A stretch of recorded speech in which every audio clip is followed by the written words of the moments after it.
Hello friends, welcome to Sukaushal. आज की इस क्लास में हम जो एचएससी सीईटी के लिए हमने बैच स्टार्ट किया है उसी सीरीज़ में हम आज की क्लास में करेंगे कॉरपोरेट गवर्नेंस। कॉरपोरेट गवर्नेंस की पार्ट 1 है ये। तो देख लेते हैं एक बार सिलेबस क्या है। देखो, ये सिलेबस है कॉरपोरेट गवर्नेंस का, जिसको हम 3 पार्ट्स में कवर करेंगे। तो आज की इस वीडियो में हम ये पार्ट कवर करेंगे, ठीक है। तो देखो, सबसे पहले देखते हैं कॉरपोरेट गवर्नेंस का मतलब क्या होता है। देखो, गवर्नेंस का मतलब होता है इन ये चीज़ें रिलेटेड है गवर्नेंस से, जैसे accountability, transparency, fairness, responsibility and risk management. देखो, कॉरपोरेट गवर्नेंस गवर्नेंस का क्या मतलब होता है कि रूल्स रेगुलेशन की किन तरीकों से, या codes, ethics, code of conduct जिसको हम बोलते हैं, एथिक्स जिसको हम बोलते हैं, उनको फॉलो करना। तो वो सारी चीज़ें करना कॉरपोरेट के अंदर, यानी कि जो बिजनेस फर्म है, जो कॉरपोरेट्स हैं, कंपनीज हैं, जो वो कैसे उनकी अकाउंटेबिलिटी फिक्स करना, वो कैसे परफॉर्म कर रही हैं, वो अपने सारे जो एक्टिविटीज़ हैं वो ट्रांसपेरेंट हैं, उनमें फेयरनेस है, उनकी सारी एक्टिविटीज़, उनकी क्या रिस्पॉन्सिबिलिटी बनती है, रिस्क मैनेजमेंट, ये सारी चीज़ें जो है एक कंपनी से रिलेटेड, ये सारी चीज़ें जो फिक्स करना, ये सारा काम किसका होता है? कॉरपोरेट गवर्नेंस का। तो इसलिए कॉरपोरेट गवर्नेंस क्या है? ये पॉलिसी और रूल्स है जो कि to maintain a strong relationship between the owner of a company and the board of director, management and various stakeholders. देखो, क्या मतलब है इस बात का कि कॉरपोरेट गवर्नेंस हमें ये बताता है कि कौन कौन सी पॉलिसीज़ और रूल्स हैं जो कि एक कंपनी को फॉलो करने चाहिए, ताकि जो कंपनी के ओनर हैं और जो कंपनी की मैनेजमेंट है, उन दोनों के बीच अच्छा रिलेशन हो सके। क्योंकि देखो, हमें पता है कंपनी के ओनर कौन होते हैं? शेयर होल्डर्स होते हैं। और शेयर होल्डर्स कौन होते हैं? जो पैसे लगाते हैं, उसमें इक्विटी शेयर्स जैसे खरीदे हैं, प्रेफरेंस शेयर्स खरीदे हैं। शेयर्स क्या होता है? कैपिटल का हिस्सा। तो वो कैपिटल खरीदते हैं, मतलब शेयर्स खरीदते हैं, तो वो कैपिटल लगा रहे हैं, यानी कि तो अब वो पैसा लगा रहे हैं, तो ओनर वही होंगे ना जिनका पैसा लगा हुआ है बिजनेस में। तो ओनर तो कंपनी के अलग होते हैं, क्योंकि वो शेयर होल्डर्स होते हैं ओनर। लेकिन शेयर होल्डर्स अब बहुत सारे लोग होते हैं, जैसे पब्लिक कंपनी के केस में हम और आप जैसे लोग भी अगर किसी कंपनी का शेयर खरीद लेते हैं, तो वो तो जो ओनर हैं, अब वो तो बहुत सारे लोग होते हैं, तो इसलिए वो सारे मैनेज नहीं कर सकते कंपनीज को। तो इसलिए वो जो ओनर्स यानी कि शेयर होल्डर्स कुछ लोगों को इलेक्ट कर देते हैं कि भाई हम ये लोग जो है कंपनी को मैनेज करेंगे। और वो लोग कौन होते हैं? Board of directors. ठीक है, बोर्ड ऑफ डायरेक्टर फिर मैनेजर्स अपॉइंट करेंगे, तो वो मैनेजर्स फिर मैनेज करेंगे सारे काम को। ठीक है, तो इन सारे लोगों, इनके बीच में, यानी कि मैनेजमेंट और जो कंपनी के ओनर हैं, इनके बीच में फेयर रिलेशनशिप हो। जो ये कंपनी के शेयर होल्डर्स हैं, इनके सारे जो इनका इंटरेस्ट है, यानी कि इनकी जो इनका हित है, वो प्रोटेक्ट रहे। ठीक, उसके लिए जो है ये मैनेजर्स और बोर्ड ऑफ डायरेक्टर्स रिस्पॉन्सिबल हैं कि वो अच्छे से, उनकी अकाउंटेबिलिटी बनती है बोर्ड ऑफ डायरेक्टर और मैनेजर्स की। और कॉर्पोरेट गवर्नेंस हमें यही बताता है कि कैसे बोर्ड ऑफ डायरेक्टर या मैनेजमेंट को, एक तो है शेयर होल्डर्स के बेनिफिट के लिए कैसे काम करना चाहिए, और दूसरा ये बताते हैं कि स्टेक होल्डर्स के लिए भी। अब देखो, स्टेक होल्डर्स और शेयर होल्डर्स में क्या डिफरेंस है। देखो, शेयर होल्डर्स तो जिन्होंने पैसा लगाया है वो, ठीक है, यानी कि जिन्होंने इक्विटी शेयर या प्रेफरेंस शेयर्स खरीदे हैं कंपनी के, वो होंगे शेयर होल्डर्स। लेकिन स्टेक होल्डर्स कौन होते हैं? देखो, स्टेक होल्डर्स वो बंदे होते हैं जिनका कैसे भी, चाहे डायरेक्टली या इनडायरेक्टली, जो है कंपनी के साथ उनका कोई ना कोई रिलेशन है, कंपनी की एक्टिविटीज से उन लोगों के ऊपर फर्क पड़ता है, तो वो सारे लोग स्टेक होल्डर्स होंगे। इसको स्टेक होल्डर को हिंदी में ऐसे हितधारी भी बोलते हैं हम। हितधारी का मतलब ही क्या हुआ कि जिनका हित जुड़ा हुआ है कंपनी से, वही होगा ना। तो इसलिए स्टेक होल्डर्स कौन हो सकते हैं? Stakeholders employees stakeholders होंगे, customer, government, supplier, general public, क्योंकि ये सारे कंपनी की एक्टिविटीज से अफेक्ट होते हैं। इनका, जैसे एम्प्लॉयज़ हैं, एम्प्लॉयज़ भी कंपनी के साथ है, उनका हित जुड़ा हुआ है, तो कंपनी कैसे काम कर रही है, उन जो मैनेजमेंट है यानी कि कंपनी की, उसको एम्प्लॉयज़ के बेनिफिट्स के लिए उनके इंटरेस्ट भी प्रोटेक्ट रखना है, कस्टमर्स का भी, गवर्नमेंट के भी सारे रूल्स रेगुलेशन फॉलो करने हैं, सप्लायर्स के साथ भी कोई अनएथिकल बिहेव नहीं करना है, और जो जनरल पब्लिक है उनके साथ भी। तो अच्छे से सारे, सबके साथ, सारे स्टेक होल्डर और शेयर होल्डर्स, इन सब का मैनेजमेंट के साथ रिलेशन। और ये कौन बताता है इस मैनेजमेंट के साथ कैसा रिलेशन होना चाहिए, इसकी क्या पॉलिसीज मतलब कौन कौन सी पॉलिसीज उनको फॉलो करनी चाहिए ताकि इनका अच्छा रिलेशन बना रहे स्टेक होल्डर्स के साथ भी और शेयर होल्डर्स के साथ भी। तो वो ही हमें बताते हैं कॉरपोरेट गवर्नेंस। ठीक है, अब कॉरपोरेट गवर्नेंस के इसलिए कुछ प्रिंसिपल्स हैं। कॉरपोरेट गवर्नेंस वैसे देखो लीगल भी है कुछ कॉरपोरेट गवर्नेंस काफ़ी कंट्रीज में, कुछ चीज़ें इसकी कुछ कोड्स, कुछ कोड ऑफ कंडक्ट जिसको हम बोलते हैं वो कंपलसरी भी है। और ये वैसे भी एक एथिक, बिजनेस एथिक्स का भी पार्ट है कि कंपनीज का वैसे ही एथिकली उनकी रिस्पॉन्सिबिलिटी बनती है कि वो कॉरपोरेट गवर्नेंस को फॉलो करें। अब कॉरपोरेट गवर्नेंस में उनको क्या फॉलो करना चाहिए, ये कुछ प्रिंसिपल्स फॉलो करने चाहिए। क्या प्रिंसिपल? कि फेयरनेस, सबसे पहला फेयरनेस का मतलब नाम से ही क्लियर हो रहा है कि सब फेयर ट्रीट करना है, कुछ भी फ्रॉड नहीं करना, कुछ छुपा के नहीं चलना, फेयर ट्रीट करना है शेयर होल्डर्स के साथ, एम्प्लॉइज, वेंडर्स, ये सारे इनके साथ, यानी कि स्टेक होल्डर्स और शेयर होल्डर्स। सीधी सी बात यही है, क्योंकि कंपनी की रिस्पॉन्सिबिलिटी दोनों के लिए ही बनती है, शेयर होल्डर्स के लिए भी, स्टेक होल्डर्स के लिए भी। स्टेक होल्डर में फिर सारे आ जाते हैं, शेयर होल्डर भी स्टेक होल्डर ही होते हैं एक तरह से, क्योंकि उनका भी हित जुड़ा हुआ है ना कंपनी के साथ, तो वो भी उसका पार्ट है। लेकिन हम शेयर होल्डर्स को अलग से भी ट्रीट करते हैं, क्योंकि कंपनी अगर सिर्फ शेयर होल्डर्स को ही स्टेक होल्डर मान के उसका हित जो इंटरेस्ट है वो प्रोटेक्ट करने में लग जाएगी, तो यानी कि फिर तो वो प्रॉफिट, उनका इंटरेस्ट क्या होता है, इनका क्या फायदा, शेयर होल्डर्स का फायदा किस में होगा, इनको तो बेनिफिट मिलेगा, प्रॉफिट मिलेगा, बस उसी में होगा फायदा। लेकिन अब सिर्फ शेयर होल्डर्स का ही तो फायदा नहीं देखना है ना, कंपनी को सबका देखना है, एम्प्लॉइज का भी, कस्टमर्स का भी, लोकल कम्युनिटी का भी, आसपास की इन्वायरमेंट का भी, गवर्नमेंट का भी, तो सबके साथ फेयर ट्रीट करे कंपनी।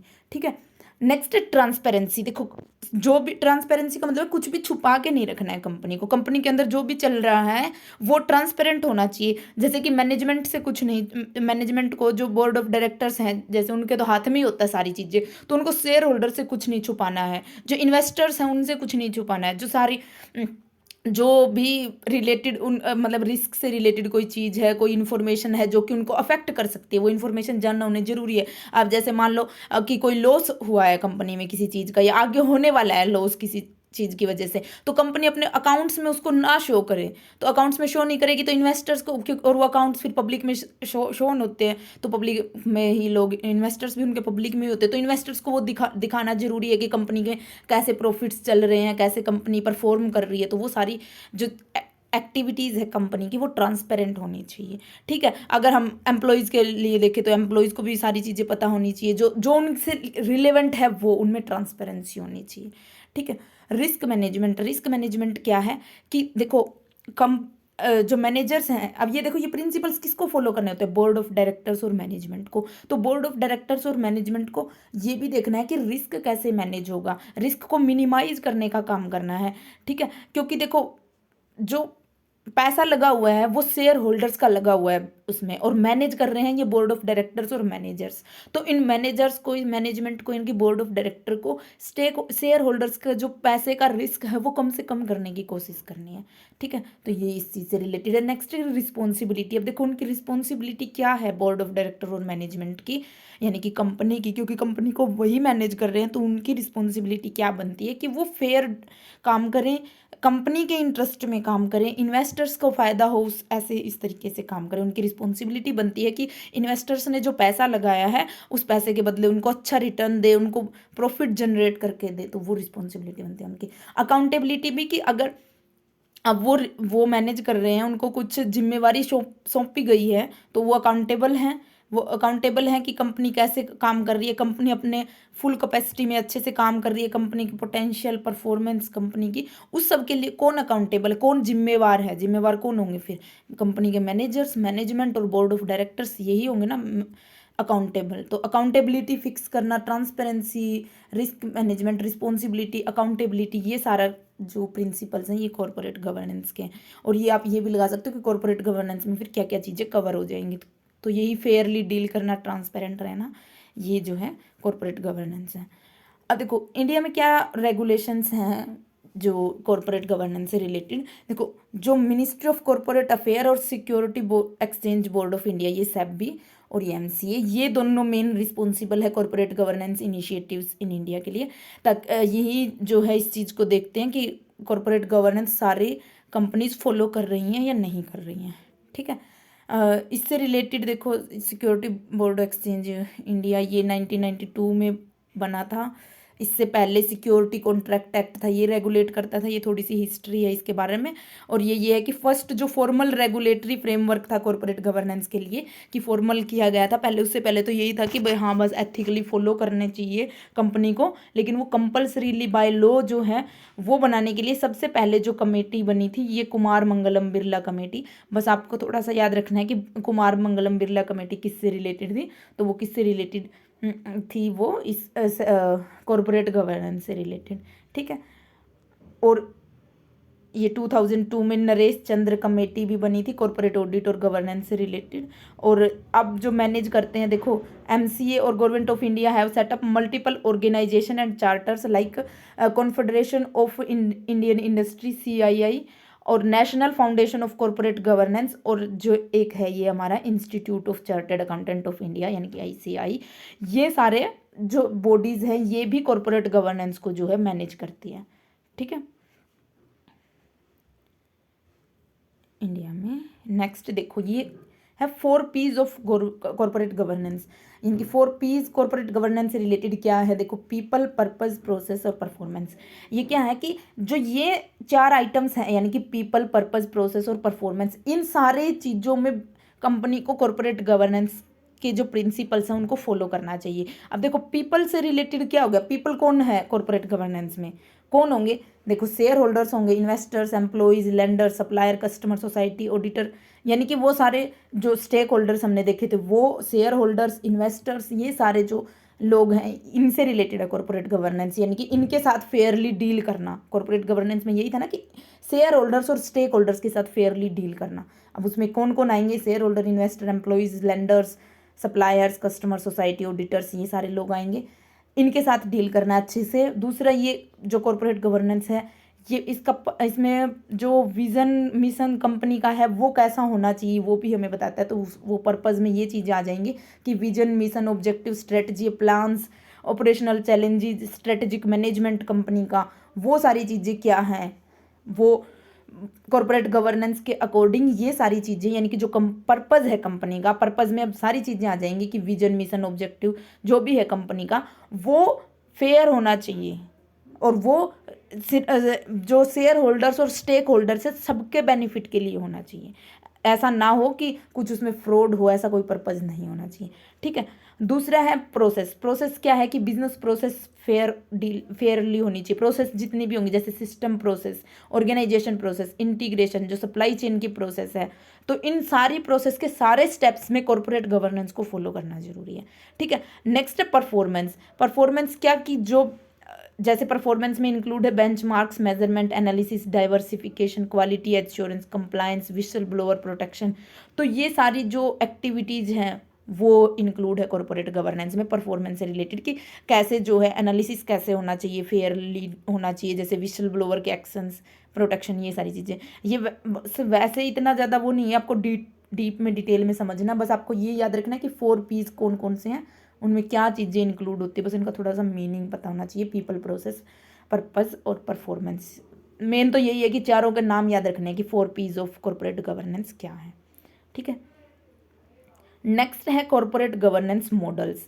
देखो जो भी जैसे इंडिया में भी जो रेगुलेटरी बॉडीज़ हैं और जो इंडिया के बाहर भी फॉरेन कंट्रीज़ में भी तो ग्लोबली भी बहुत सारी बॉडीज़ बनी हुई हैं, तो उन सब ने कुछ जैसे प्रिंसिपल्स दिए हैं हमें, तो वैसे उन्होंने कुछ मॉडल्स दिए हैं कि कंपनीज़ को ये मॉडल्स फॉलो करने चाहिए कॉरपोरेट गवर्नेंस को अच्छे से इम्प्लीमेंट करने के लिए अपनी कंपनीज़ में।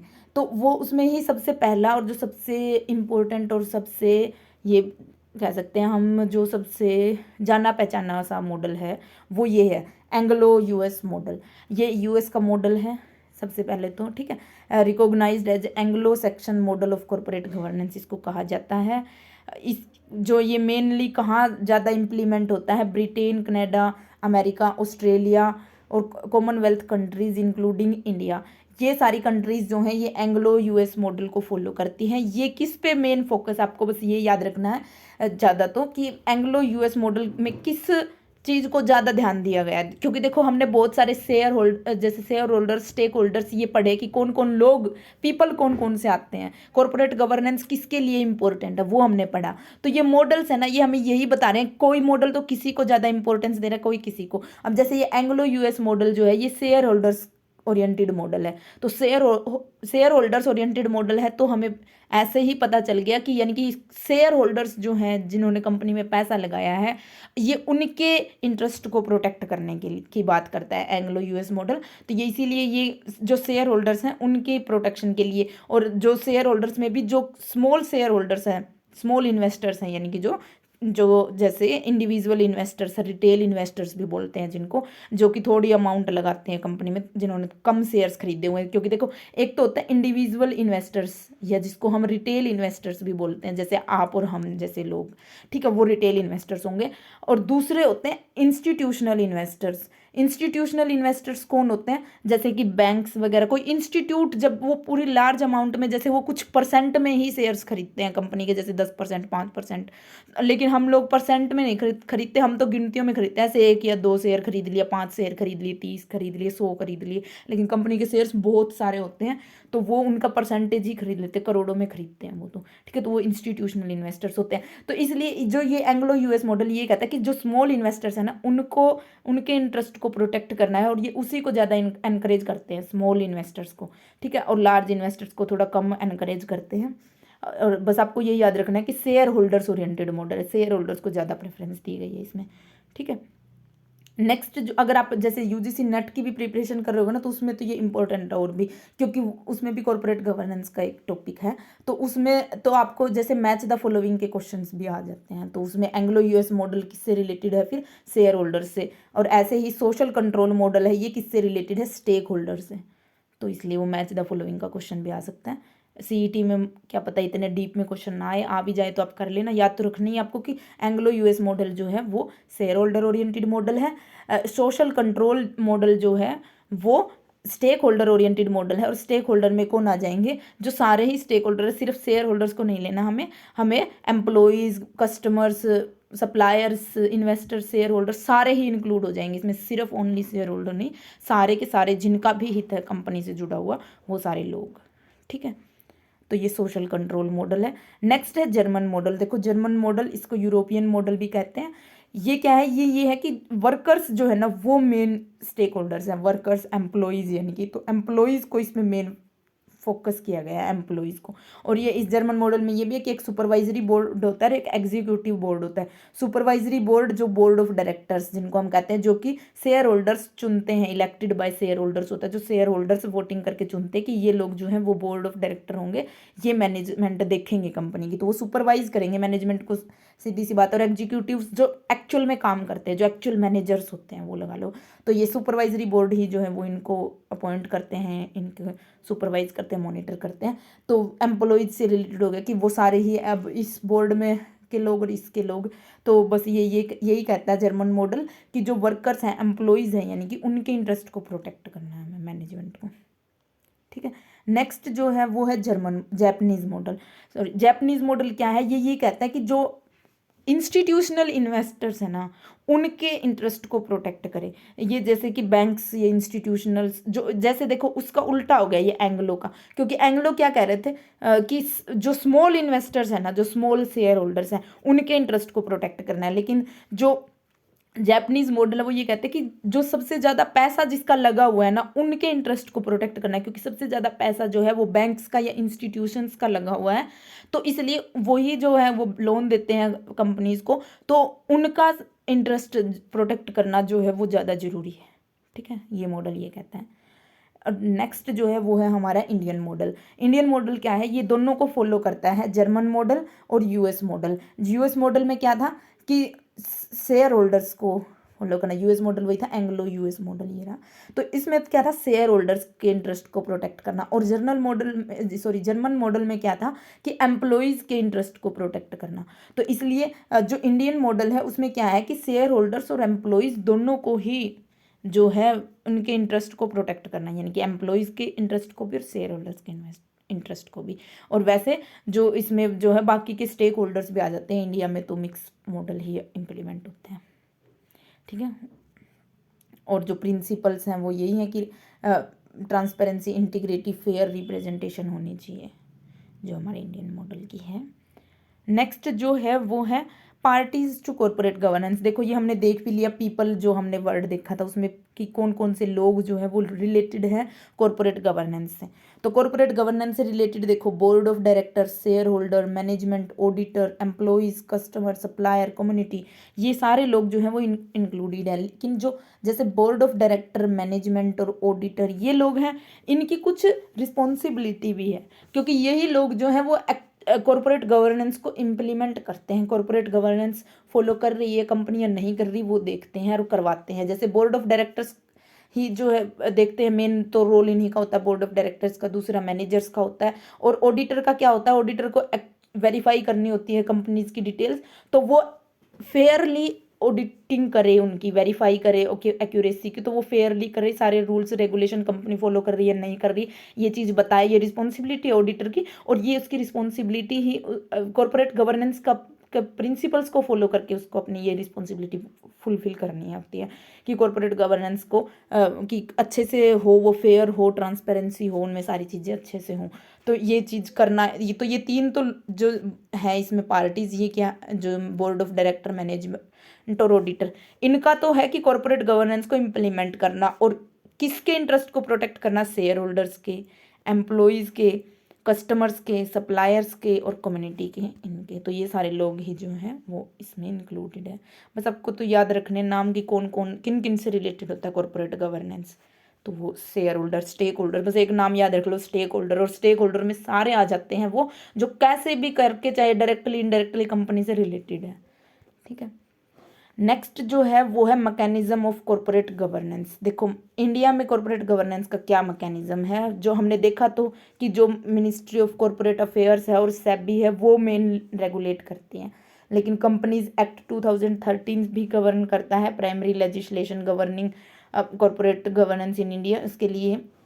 ठीक है। सेबी का तो हमें पता ही कि सेबी रेगुलेट करता है, और सेबी ही ये देखता है कि जो, क्योंकि देखो शेयर होल्डर्स के इंटरेस्ट को प्रोटेक्ट करना, इन्वेस्टर्स के इंटरेस्ट को प्रोटेक्ट करना, वो मेन रिस्पॉन्सिबिलिटी होती है कॉरपोरेट गवर्नेंस की। और इंडिया उस एंग्लो यूएस मॉडल को फॉलो भी करता है जिसमें शेयर होल्डर्स को इम्पोर्टेंस दी गई। अब शेयर होल्डर्स के इंटरेस्ट को कौन प्रोटेक्ट करने के लिए कौन सी बॉडी है हमारे इंडिया में, ये चीज़ सबको पता भी होगी, नहीं पता है तो आप जान भी लीजिए कि security exchange and board of India, इसका काम ही ये है।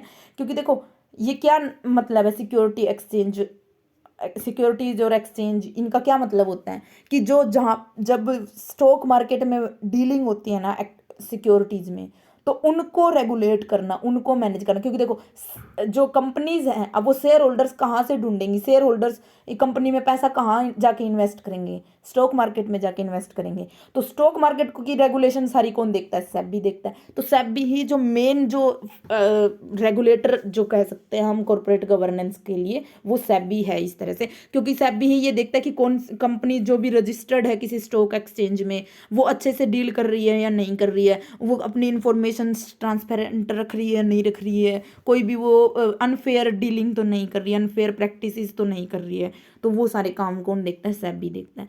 नेक्स्ट जो है वो है नेशनल स्टॉक एक्सचेंज और बॉम्बे स्टॉक एक्सचेंज। देखो ये तो मेन रेगुलेटरी बॉडी होगी। अब जो ये स्टॉक एक्सचेंज है, ये भी तो जो इन कंपनीज इनके यहाँ रजिस्टर्ड होती है स्टॉक एक्सचेंज में ही, एक स्टॉक जो ये बॉम्बे स्टॉक एक्सचेंज और ये नेशनल स्टॉक एक्सचेंज है, ये क्या है, स्टॉक एक्सचेंज ही मेनली तो क्या होता है कि जहाँ पे एक मार्केट है, ये लगा लो सिक्योरिटीज़ की, जहाँ पे सिक्योरिटीज का लेन देन होता है। तो अब ये मार्केट है, तो ये अपने यहाँ पे रजिस्टर्ड करवा, कोई कंपनी इनके यहाँ पे रजिस्टर्ड होगी, उसको लिस्टिंग ऑफ द कंपनीज भी बोलते हैं। ये हम सिक्योरिटी मार्केट वाली जो यूनिट है उसमें भी करेंगे अच्छे से डिटेल में तो। लेकिन अभी भी आप ये समझ लो कि जो देखो अब स्टॉक एक्सचेंज उसमें कोई कंपनी लिस्ट हो रही है, तो वो लिस्ट होगी कंपनी, तो उसको सारे रूल्स रेगुलेशन फॉलो करने पड़ेंगे। और टाइम टू टाइम ये स्टॉक एक्सचेंज है, ये देखते रहते हैं कि कंपनीज जो है वो फेयरली डील कर रही है नहीं कर रही है। क्योंकि इनकी कुछ गाइडलाइंस अगर कंपनी उनको फॉलो करती रहेगी तो ये उस कंपनीज उसमें लिस्टेड रहेंगे, अदरवाइज उस लिस्टेड कंपनीज को हटा देंगे, उन कंपनीज को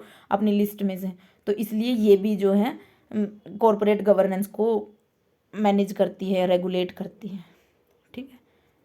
नेक्स्ट जो है आरबीआई है, आरबीआई तो करता है, ये आरबीआई जो है बैंकिंग सेक्टर के लिए जो रेगुलेटर है मेनली। तो जो बैंक से रिलेटेड जो भी ट्रांजैक्शंस होंगी कंपनीज की हो रही है या बैंकिंग कंपनीज की, उनकी सारी उनको रेगुलेट करना। Has issued guideline for the appointment of director, formation of board committee, disclosure requirement for the banks, क्योंकि बैंकिंग कंपनीज को रेगुलेट करने के लिए फिर आरबीआई है। इंडिपेंडेंट डायरेक्टर्स, देखो इंडिपेंडेंट डायरेक्टर का कंसेप्ट हमने कंपनीज एक्ट में भी पढ़ा था कि इंडिपेंडेंट डायरेक्टर कौन होते हैं। देखो बोर्ड ऑफ डायरेक्टर तो हमने देखा कि जो शेयर होल्डर्स जो हैं वो कुछ लोगों को चुन के जो है हेड बना देते हैं कि भाई आप लोग मैनेज करो कंपनी को, आप देखना, ठीक है। तो अब वो बोर्ड ऑफ डायरेक्टर्स में है ना कुछ लोग ऐसे होने चाहिए जो इंडिपेंडेंट हो। इंडिपेंडेंट होने का मतलब है ना उन्होंने कंपनी में कोई पैसा लगाया हो, ना वो प्रोमोटर से रिलेटेड हो, प्रोमोटर यानी कि जो कंपनी को बनाने वाला बंदा है उससे रिलेटेड हो। तो वो इंडिपेंडेंट होने चाहिए, बिल्कुल अलग लोग होने चाहिए ताकि वो फेयरली ट्रीट कर सके। वो अगर जो, क्योंकि देखो जो दूसरे डायरेक्टर्स होंगे ना उनका तो कुछ ना कुछ इंटरेस्ट जुड़ा हुआ है कंपनी में, क्योंकि वो शेयर होल्डर्स हो सकते हैं, प्रोमोटर हो सकते हैं, तो वो कुछ ना कुछ चोरी कर सकते हैं। चोरी करने का मतलब कुछ अनफेयर प्रैक्टिसेस कर सकते हैं। लेकिन इंडिपेंडेंट डायरेक्टर जो होता है वो उसका कोई पर्सनल इंटरेस्ट नहीं होता, तो वो अच्छे से काम करता है सिर्फ अपना। तो इसलिए वो इंडिपेंडेंट डायरेक्टर भी जो है वो देखता है, क्योंकि उसका भी तो यही काम हो गया ना कि उसको भी चेक करना है एक तरह से कि कंपनी जो है अच्छे से कंपनी का मैनेजमेंट हो रही है, जो बाकी के बोर्ड ऑफ डायरेक्टर्स है या मैनेजमेंट है कंपनी की वो फेयर डील कर रही है नहीं कर रही है, ठीक है। Next audit committee. अब देखो ऑडिटर्स, ऑडिट कमेटी यानी कि जो ऑडिटर, आपने ऑडिटिंग में पढ़ भी लिया कि क्या होता है कि जो लोग ऑडिटर कौन होता है कि वो बंदा जो कि कंपनी के अकाउंट्स जो हैं उनको चेक करता है कि एक्यूरेट हैं, वो उनको वेरीफाई करता है, ये काम करते हैं। तो अब वो ऑडिट कमेटी की भी रिस्पॉन्सिबिलिटी है ना कि कंपनी फेयरली डील कर रही है नहीं कर रही है चेक करना, तो ये भी चेक करता है ऑडिट कमेटी भी, ठीक है। नेक्स्ट जो है वो विसल ब्लोअर्स।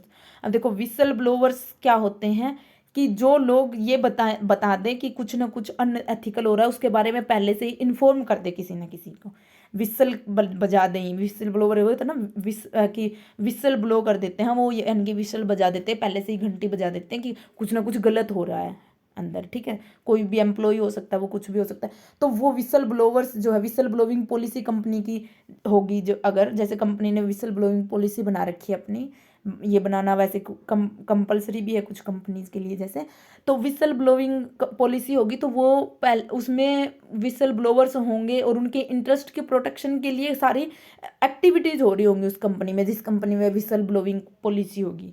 तो इसलिए फिर वो विसल ब्लोवर्स के इंटरेस्ट को प्रोटेक्ट करेंगे तो ज़्यादा से ज़्यादा लोग विसल ब्लोवर बनेंगे। यानी कि विसल ब्लोवर बनने का मतलब है कुछ भी अनफेयर होता होगा तो जो एम्प्लॉयज़ हैं वो मोटिवेट होंगे कि हाँ कुछ अनफेयर हो रहा है तो हम जाके बता सकते हैं, उससे हमें कोई पर्सनली जो है कोई रिवेंज नहीं लेगा हमसे कोई, यानी कि कोई पर्सनली हमें बदला नहीं लेगा, हमें उससे कोई नुकसान नहीं होगा, हम जाके बता देते, क्योंकि कंपनी की जो विसल ब्लोइंग पॉलिसी है ना वो बहुत फेयर है। तो इसलिए अगर कंपनी की विसल ब्लोइंग पॉलिसी है तो वो भी देखती है, वो भी चेक करती है कि कॉरपोरेट गवर्नेंस जो है वो अच्छे से फॉलो हो रही है या नहीं हो रही है, ठीक है। नेक्स्ट जो है वो है कि की requirements of effective corporate governance, क्या क्या होना चाहिए। वो ये जो प्रिंसिपल्स में हमने पढ़ा था, बस प्रिंसिपल्स वो थे कि थोड़े से 4 या 5 प्रिंसिपल्स थे कि फेयरनेस होना चाहिए, ट्रांसपेरेंसी होनी चाहिए, तो वैसे ही है। देखो स्ट्रॉन्ग लीडरशिप, अगर स्ट्रॉन्ग लीडरशिप होगी ना तो कॉरपोरेट गवर्नेंस अच्छे से इम्प्लीमेंट हो सकेगा, क्योंकि लीडर यानी कि जो मैनेजर्स हैं, बोर्ड ऑफ डायरेक्टर हैं, वो अच्छे लीडरशिप होगी वो। और अच्छा लीडर कौन होता है, जो अपने जो बाकी के जो भी बंदे बच गए यानी कि वो स्टेक होल्डर्स, एम्प्लॉय, सारे अपने जो नीचे के लोग, उन सबको के साथ फेयरली डील करे, सबको सबके इंटरेस्ट को प्रोटेक्ट करने वाली एक्टिविटीज़ करें। तो ऐसा होगा तो वो स्ट्रॉन्ग लीडर होगा, स्ट्रॉन्ग लीडरशिप होगी तो कॉरपोरेट गवर्नेंस अपने आप अच्छे से फॉलो होगी। Next independent board, independence of board. अब देखो बोर्ड अगर इंडिपेंडेंट होगा, अब यहाँ पे इंडिपेंडेंट डायरेक्टर की बात नहीं कर रहे हम यही बात कर रहे हैं कि जो पूरे ही बोर्ड ऑफ डायरेक्टर्स हैं यानी कि सारे ही लोग वो बिल्कुल इंडिपेंडेंट होंगे। जो प्रोमोटर्स है वो उनके ऊपर कोई दबाव नहीं डाल रहे होंगे, कोई मैनेजमेंट है, कोई शेयर होल्डर्स उनके ऊपर कोई दबाव नहीं है, वो अच्छे से अपना काम इंडिपेंडेंटली कर रहे हैं। तो वो इंडिपेंडेंटली अपना काम कर रहे होंगे तो वो ऐसे केस में कॉरपोरेट गवर्नेंस को फॉलो करने की मतलब उनके अंदर वो चीज़ बढ़ेगी। वो उनको ये नहीं होगा कि, क्योंकि देखो प्रोमोटर्स अगर उनको कोई दबाव डालेंगे तो उनको प्रोमोटर्स की तरफ देखना पड़ेगा, उनकी बातें सुननी पड़ेगी, तो ऐसे में वो कुछ अनफेयर डीलिंग भी करने के लिए भी उनको फोर्स कर सकते हैं प्रोमोटर्स। तो वो क्योंकि वो अपना फ़ायदा देखेंगे ना, प्रोमोटर्स और जो इंटरनल लोग हैं वो, तो इसलिए वो अगर इंडिपेंडेंटली काम कर रहे हैं अपना, मैं तो वहाँ पे कॉर्पोरेट गवर्नेंस अच्छी होगी। ट्रांसपेरेंसी और डिस्क्लोजर होगा, ये तो कॉर्पोरेट गवर्नेंस की मेन वही है कि कॉर्पोरेट गवर्नेंस के लिए ट्रांसपेरेंसी और डिस्क्लोजर तो अच्छे से होना चाहिए, यानी कि सारी चीज़ें कुछ भी छुपा के नहीं रखना होता है। अकाउंटेबिलिटी सही से फिक्स होगी सबकी कि कौन किसके लिए उत्तरदायी है, कौन जिम्मेवार है। अकाउंटेबिलिटी होती है कि जिम्मेवारी किसकी बनती है, ठीक है। रिस्क मैनेजमेंट अच्छे से है कंपनी में, ये तो उसकी वही प्रिंसिपल्स तो फॉलो करने ही है। Share holders right, share holder का राइट अच्छे से प्रोटेक्ट हो रहा है। सोशल रिस्पॉन्सिबिलिटी कंपनी अच्छे से अपनी फुलफिल कर रही है, जो सोसाइटी या फिर इन्वायरमेंट उनके लिए जो कंपनी की रिस्पॉन्सिबिलिटी है वो कंपनी अच्छे से फुलफिल कर रही है, यानी कि स्टेक होल्डर्स के लिए जो उसकी रिस्पॉन्सिबिलिटी है। तो ये सारी चीज़ें होनी ज़रूरी है किसी कंपनी में, तभी हम ये बोल सकते हैं कि कॉरपोरेट गवर्नेंस को वो जो है इफ़ेक्टिवली इम्प्लीमेंट किया गया है उस कंपनी में, ठीक है। नेक्स्ट जो ये हमारा टॉपिक है ये है इनसाइडर ट्रेडिंग। देखो इनसाइडर ट्रेडिंग क्या होती है, वैसे तो स्टॉक एक्सचेंज से रिलेटेड है, लेकिन ये हमारा कॉर्पोरेट गवर्नेंस और वो साथ में ही डील करता है, क्योंकि जो भी देखो स्टॉक एक्सचेंज में, शेयर मार्केट में जो भी चीज़ें होती हैं तो उसमें यही होता है ना कि फेयरली डील करे कंपनी, क्योंकि पब्लिक पैसा लगा रही है कंपनी में। तो पब्लिक अगर पैसा लगा रही है तो उस पब्लिक के इंटरेस्ट को प्रोटेक्ट करके रखना बहुत ज़रूरी है। अब जो इनसाइडर ट्रेडिंग है ना, ये एक बहुत ही अनएथिकल या इलीगल बिहेवियर है कंपनीज के इंटरनल मैनेजमेंट का, जो कि क्या करते हैं, जिनको इंटरनल इन्फॉर्मेशन कंपनी की पता होती है ना, तो वो उन इन्फॉर्मेशंस के बेस पे स्टॉक मार्केट में डील करते हैं, ट्रेडिंग करते हैं। यानी कि देखो अगर उनको ये पता है कि शेयर की वैल्यू गिरने वाली है, क्योंकि वो कंपनी के मैनेजमेंट के जो लोग हैं उनको तो पता होता है कि अब कंपनी कैसी परफॉर्म कर रही है या अब आगे जाके क्या होने वाला है, क्योंकि कंपनी की इंटरनल इन्फॉर्मेशन उनके पास होती है। तो अब उनके पास इंटरनल इन्फॉर्मेशन होती है, तो वो अगर वैल्यू गिरने वाली है शेयर्स की तो वो शेयर्स के पहले ही बेच देते हैं ताकि उनको कोई नुकसान ना हो, ठीक है। तो ऐसी जो एक्टिविटी है उनको इनसाइडर ट्रेडिंग कहते हैं। या ऐसा हो कि उनको ये लग रहा हो कि हाँ कंपनी ने ना कोई प्रोजेक्ट साइन कर रखा है, उसकी वजह से है ना कंपनी की आने वाले दिनों में शेयर्स की वैल्यू बढ़ेगी, तो वो बढ़ने वाली होती है, उससे पहले ही शेयर्स जो है खरीद लेते हैं बहुत सारे ताकि उनकी वैल्यू बढ़ जाए। तो ऐसे जो ट्रेडिंग होती है उसको हम इनसाइडर ट्रेडिंग बोलते हैं, यानी कि जो इंटरनल इन्फॉर्मेशन है उनके बेस पे ट्रेडिंग करना। तो ये अनफेयर है, क्योंकि इससे जो जनरल पब्लिक है उसका तो नुकसान हो रहा है, उनको तो इन्फॉर्मेशन अब पता नहीं है, तो उनका तो नुकसान हो रहा है, और जिनको फ़ायदा वो इन्फॉर्मेशन मिल रही है वो उनका फ़ायदा उठा रहे हैं। तो इसलिए ये बहुत अनएथिकल प्रैक्टिस होती है। और जो हम सेबी है और जो कंपनी एक्ट है वो इसको रेगुलेट भी करता है, और ये देखता है कि कोई भी उसके एक्शन भी लिया जाता है अगर इनसाइडर ट्रेडिंग प्रैक्टिसेस हो रही होती हैं तो, ठीक है। वैसे इनसाइडर ट्रेडिंग इसमें ये भी है कि लीगल भी होती है कुछ। वो लीगल कैसे होती है कि अगर मैनेजमेंट को पता है ऐसी इन्फॉर्मेशन जो कि पब्लिक को भी पता है, तो तब वो उस चीज़ का फ़ायदा उठाते हैं तो वो नहीं होती, लेकिन वो फिर इनसाइडर ट्रेडिंग का पार्ट भी नहीं होती वैसे। बस वो वैसे ही कुछ बुक्स में लिखा होता है लीगल इलीगल, क्योंकि इनसाइडर का मतलब ही ये है कि अंदर की है वो, सिर्फ बाहर के किसी लोगों को पता ही नहीं, अंदर की इन्फॉर्मेशन है सिर्फ कंपनी के, ठीक है। तो वो बाहर को तो पता ही नहीं, तो वो अंदर की इन्फॉर्मेशन, इनसाइडर नाम से ही होगा ना कि इनसाइड की इन्फॉर्मेशन से उनके बेस पे डील करना, ठीक है। तो वो होती है इनसाइडर ट्रेडिंग। अब देखो रेटिंग एजेंसी जो कॉरपोरेट गवर्नेंस को देखती हैं, अब देखो ये रेटिंग एजेंसीज क्या करती हैं, ये देखती है कि कौन कौन सी कंपनीज कितना अच्छे से कॉरपोरेट गवर्नेंस को फॉलो कर रही हैं, ठीक है भाई, अच्छे से फेयर डीलिंग, ये सारी चीज़ें कौन कौन सी कंपनी कर रही है, किस लेवल का कर रही है, उसी हिसाब से वो रेट देते हैं कंपनीज को, ठीक है।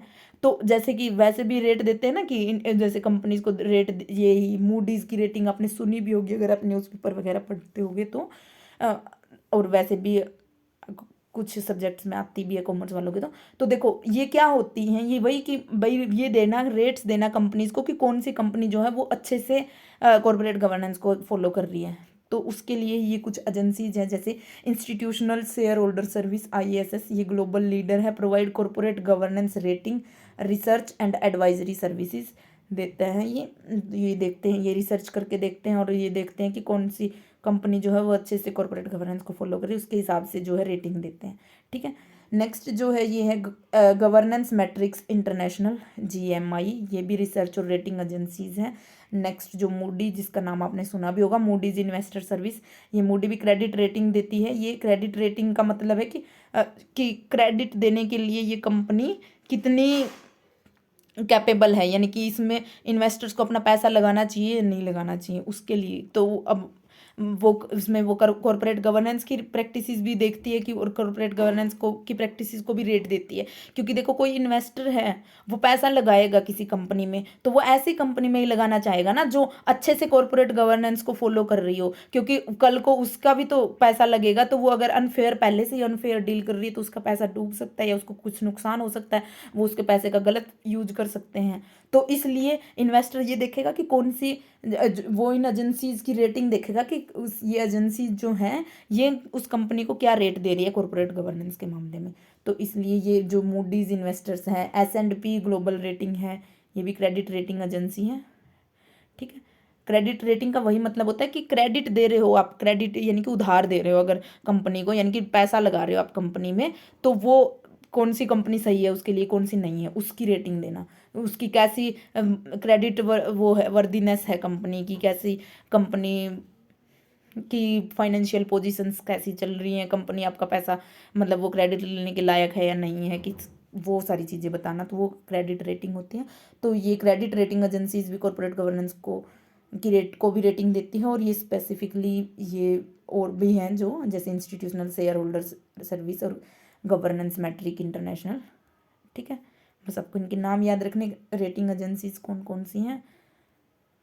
नेक्स्ट ये विसल ब्लोइंग, ये हमने पहले देख भी लिया इसका मतलब, तो कि जो भी इलीगल और अनएथिकल प्रैक्टिसेस होती हैं उसके बारे में बताना। अब वो बताना जो है वो किसी को भी बताया जा सकता है, किसी को भी बताने का मतलब है इंटरनल और एक्सटर्नल दोनों हो सकती है whistle blowing. Internal whistle blowing का मतलब है कि कोई एम्प्लॉय जाके मैनेजमेंट को कोई बात बता के आता है, ठीक है, अपने सुपरवाइजर को बताना, यानी कि इंटरनली बताना। और एक्सटर्नल विसल ब्लोइंग क्या होती है कि जब एम्प्लॉय बाहर के किसी बंदे को बताए कि कंपनी की मैनेजमेंट में या कंपनी में कोई लोग ऐसे गलत कर रहा है, वो बाहर का लोग, जैसे कोई रेगुलेटरी एजेंसी को जाके बता सकता है, जैसे कि हमने देखा सेबी को जाके बता दे, नेशनल स्टॉक एक्सचेंज की, किसी भी बाहर के लोग को जाके बता दे, यानी कि लॉ एनफोर्समेंट जो एजेंसीज हैं उनको बता दे, मीडिया को जाके बता दे, तो वो तो होगी एक्सटर्नल, यानी कि बाहर जाके विसल ब्लो की। और इंटरनल का मतलब है अंदर ही, अंदर ही, यानी कि मैनेजमेंट को जाके बताइए, अपने सुपरवाइजर्स को जाके बताया। ठीक है, वो इंटरनल और एक्सटर्नल हो सकती है विसल ब्लोइंग। दूसरी है पब्लिक इंटरेस्ट विसल ब्लोइंग और पर्सनल विसल ब्लोइंग। देखो नाम से ही क्लियर है, देखो पर्सनल विसल ब्लोइंग का मतलब कि खुद के एम्प्लॉय के साथ कुछ गलत हुआ है, कुछ अनफेयर हुई है, तो वो पर्सनल ग्रीवेंस के लिए, यानी कि अपने खुद के नुकसान की भरपाई के लिए वो जाके किसी को बता रहा है कोई बात, तो वो तो होती है personal whistle blowing. Public interest whistle blowing यानी कि पब्लिक जो उस सिर्फ उसको अफेक्ट नहीं कर रही है, बाकियों को भी अफेक्ट कर रही है। या फिर जो कंपनी है, जैसे कोई कंपनी कोई ऐसा प्रोडक्ट बना रही है जिससे इन्वायरमेंट को कोई नुकसान हो रहा है, और कंपनी उसको जानबूझ के छुपा रही है उसकी सारी चीज़ें गवर्नमेंट से या रेगुलेटरी अथॉरिटीज से, तो तब जाके कोई उनको जाके बताया ये बात कि भाई कंपनी में ऐसे हो रहा है, कोई एम्प्लॉय जाके, तो उसको हम पब्लिक इंटरेस्ट विसल ब्लोइंग बोलेंगे, कि जो कि पब्लिक के लिए, जनरल पब्लिक के लिए, जो के इंटरेस्ट के लिए उसने वो आगे बात बताई है। ठीक है, तो ये होती है। तो आज की क्लास में इतना ही। इसका PDF जो है वो कंप्लीट होने के बाद ये क्लास आपको टेलीग्राम पे मिल जाएगा। Thanks for watching.